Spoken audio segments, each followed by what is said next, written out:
10-minute stories. 2 in 1.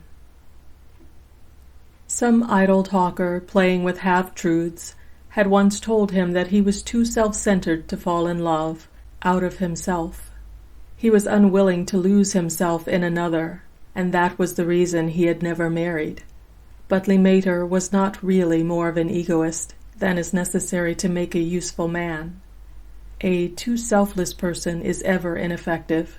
The suggestion, nevertheless, had remained to distress, for he was no great philosopher, merely a writer of successful tales of wild nature chiefly. The human interest, a publisher's term, was weak.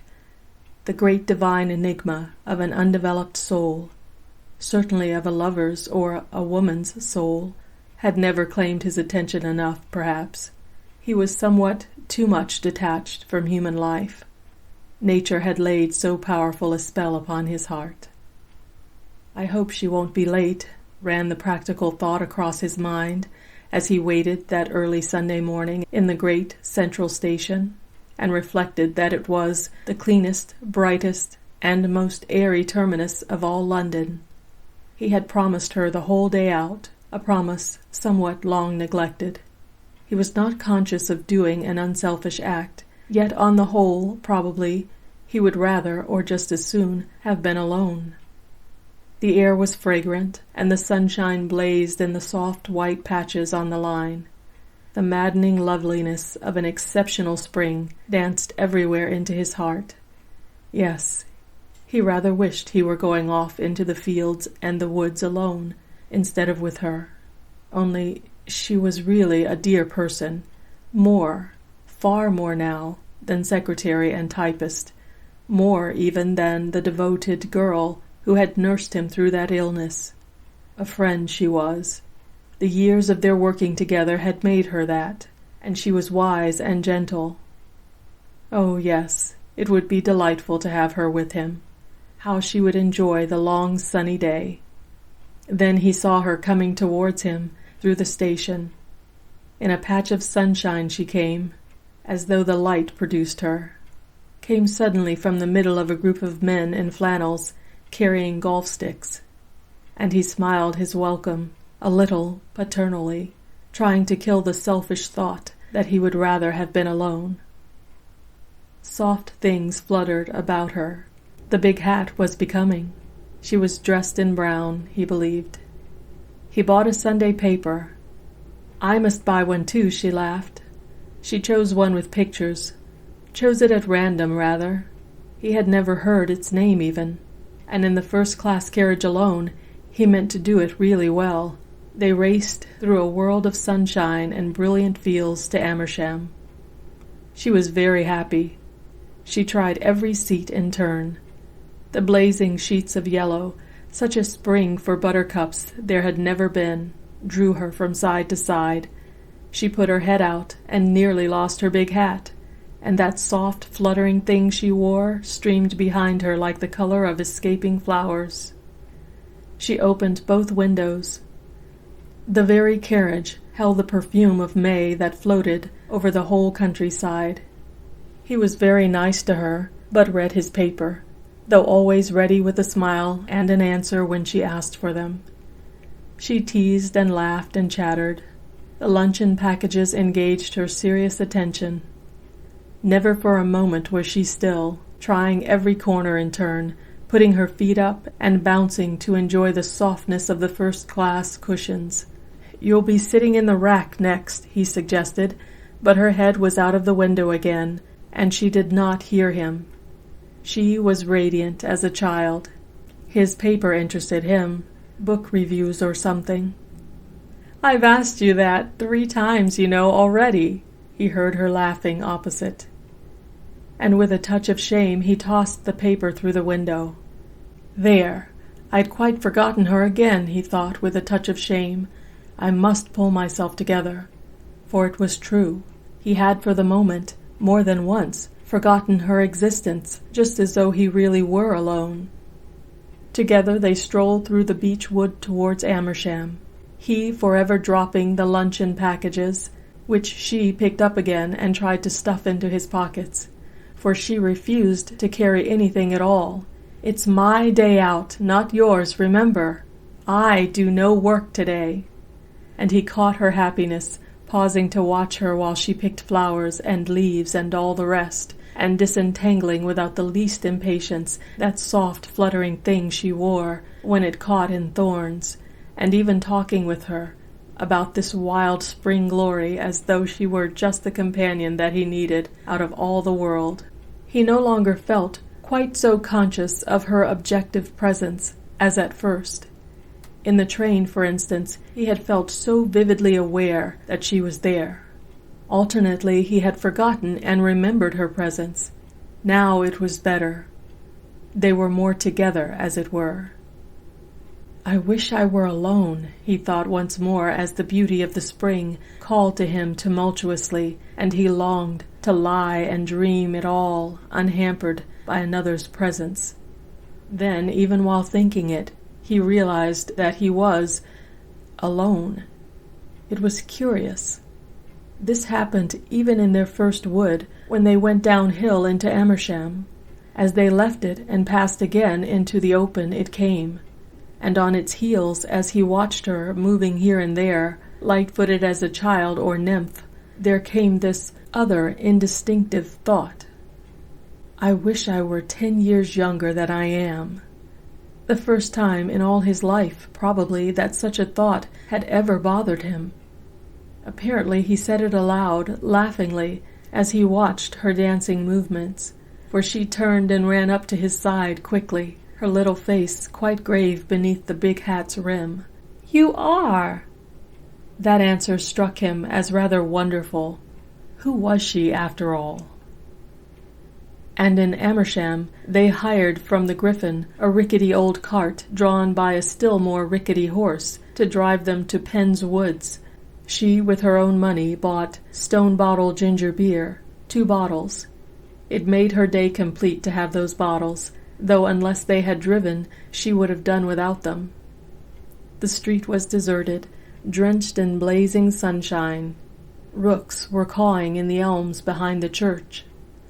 Not a soul was about as they crawled away from the houses and passed upwards between hedges, smothered in cow parsley over the hill.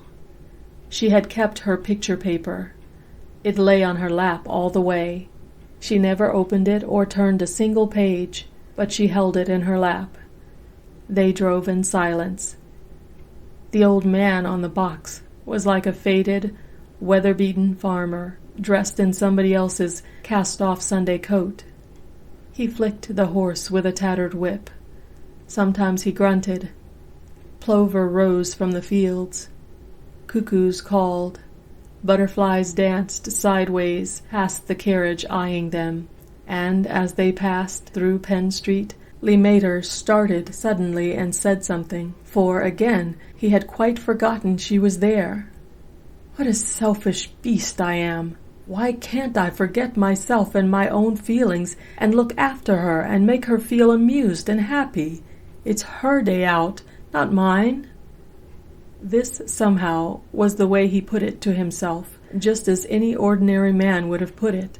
But when he turned to look at her, he received a shock. Here was something new and unexpected. With a thud, it dropped down into his mind, crash, for at the sound of his voice, she looked up, confused and startled, into his face. She had forgotten him. For the first time in all the years together, years of work, of semi-official attention to his least desire, yet of personal devotion as well, because she respected him and thought him wonderful, she had forgotten he was there. She had forgotten his existence beside her as a separate person. She, too, had been alone. It was here, perhaps, he first realized this singular thing that set this day apart from every other day that he had ever known. In reality, of course, it had come far sooner, begun with the exquisite spring dawn before either of them was awake, had tentatively fluttered about his soul even while he stood waiting for her in the station, come softly nearer all the way in the train, dropped threads of its golden web about him, especially in that first beechwood, then moved with its swifter yet unhurried rush, until here, now, in this startling moment, he realized it fully. Thus steal those changes o'er the sky, perhaps that the day itself knows at sunrise, but that unobservant folk do not notice till the sun bursts out with fuller explanation, and they say, "The weather's changed, how delightful, how unexpected." The mater had never been observant very of people. And then, in this deep, lonely valley, too full of sunshine to hold anything else, it seemed, they stopped where the beechwoods trooped to the edge of the white road. No wind was here. It was still and silent. The leaves glittered, motionless. They entered the thick trees together. She carried the ginger beer bottles and that picture paper. He noticed that, the way she held it, almost clutched it, still unopened. Her face, he saw, was pale, or was it merely the contrast of the shade? The trees were very big and wonderful. No birds sang. The network of dazzling sunshine patches in the gloom bewildered a little. At first they did not talk at all, and then in hushed voices. But it was only when they were some way into the wood, and she had put down the bottles, though not the paper, to pick a flower or spray of leaves, that he traced the singular secret thrill to its source, and understood why he had felt, no, not uneasy, but so strangely moved. For he had asked the sleepy driver of the way, and how they might best reach Beaconsfield across these Penn woods, and the old man's mumbled answer took no note of her. "It's a bit rough, maybe, on t'other side, stony-like and steep, but that ain't nothin' for a gentleman when he's alone." The words disturbed him with a sense of darkness, yet of wonder, as though the old man had not noticed her, almost as though he had seen only one person, himself. They lunched among heather and bracken, just beside a pool of sunshine. In front lay a copse of pines, with little beeches in between. The roof was thick just there, and stillness haunting. All the countryside, it seemed, this Sunday noon, had gone to sleep, he and she alone left out of the deep, soft dream. He watched those pines, mothering the slim young beeches, the brilliant fresh green of whose lower branches he thought were like little platforms of level sunlight amid the general gloom, patches that had left the ground to escape by the upper air and had then been caught. "Look," he heard. "They make one think of laughter crept in unawares among a lot of solemn monks, or of children lost among grave elder beings whose ways are dull and somber." It was his own thought continued, yet it was she, lying there beside him, who said it. And all that wonderful afternoon she had this curious way of picking the thoughts out of his mind and putting them into words for him. "Look," she said, again later, "you can always tell whether the wind loves a tree or not by the way it blows the branches. If it loves them, it tries to draw them out to go away with it.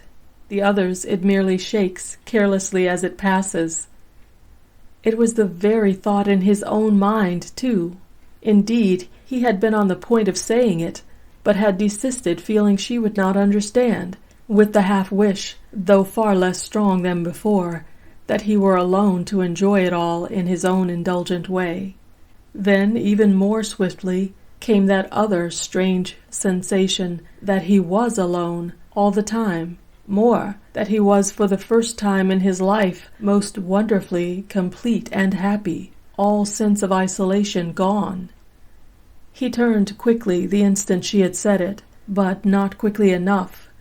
By the look in her great gray eyes, by the expression on the face where the discarded hat no longer hid it, he read the same amazing enigma he had half divined before. She, too, was alone. She had forgotten him again, forgotten his presence, radiant and happy without him, enjoying herself in her own way. She had merely uttered her delightful thought aloud, as if speaking to herself. How the afternoon, with its long, sunny hours, passed so quickly away he never understood, nor how they made their way eventually to Beaconsfield, through other woods and over other meadows. He remembers only that the whole time he kept forgetting that she was with him, and then suddenly remembering it again. And once on the grass, when they rested to drink the cold tea from his rather musty flask, he lit his pipe, and after a bit he dozed. He actually slept for 10 minutes at her side. Yes, he slept. He heard her laughing at him, but the laughter was faint and very far away. It might just as well have been the wind in the cow parsley that said, "If you sleep, I shall change you while you sleep."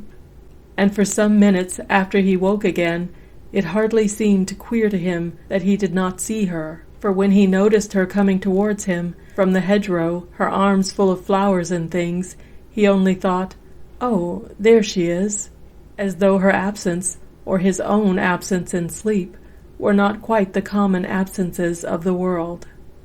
And he remembered that on the walk to the village her shoe hurt her, and he offered to carry her, and that then she took her shoe off and ran along the grass beside the lane the whole way.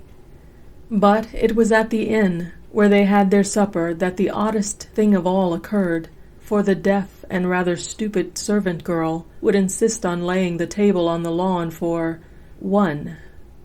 "Oh, expectin' someone, are you?" she said at last. "Is that it?"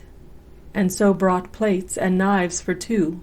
The girl never once looked at his companion, almost as though she did not see her and seemed unaware of her presence. The mater began to feel that he was dreaming. This was a dream country, where the people had curious sight. He remembered the driver. In the dusk they made their way to the station. They spoke no word. He kept losing sight of her. Once or twice he forgot who he was. But the whole amazing thing blazed into him most strongly, showing how it had seized upon his mind when he stood before the ticket window and hesitated for a second how many tickets he should buy. He stammered at length for 2 first class, but he was absurdly flustered for a second. It had actually occurred to him that they needed only 1 ticket, and suddenly in the train he understood, and his heart came up in his throat. They were alone. He turned to her where she lay in the corner, feet up, weary, crumpled among the leaves and flowers she had gathered. Like a hedgerow flower, she looked tired by the sunshine and the wind. In the one hand was the picture paper, still unopened and unread, symbol of everyday reality. She was dozing, certainly, if not actually asleep, so he woke her with a touch, calling her name aloud. There were no words at first. He looked at her, coming up very close to do so, and she looked back at him, straight into his eyes, just as she did at home when they were working and he was explaining something important. And then her own eyes dropped, and a deep blush spread over all her face. "I wasn't asleep, really," she said, as he took her at last into his arms. "I was wondering when you'd find out." "Come to myself, you mean?" he asked, tremblingly. "Well," she hesitated as soon as she got breath, "that I am yourself, and that you are me. Of course, we're really only one. I knew it years and years ago." End of 2 in 1 by Algernon Blackwood.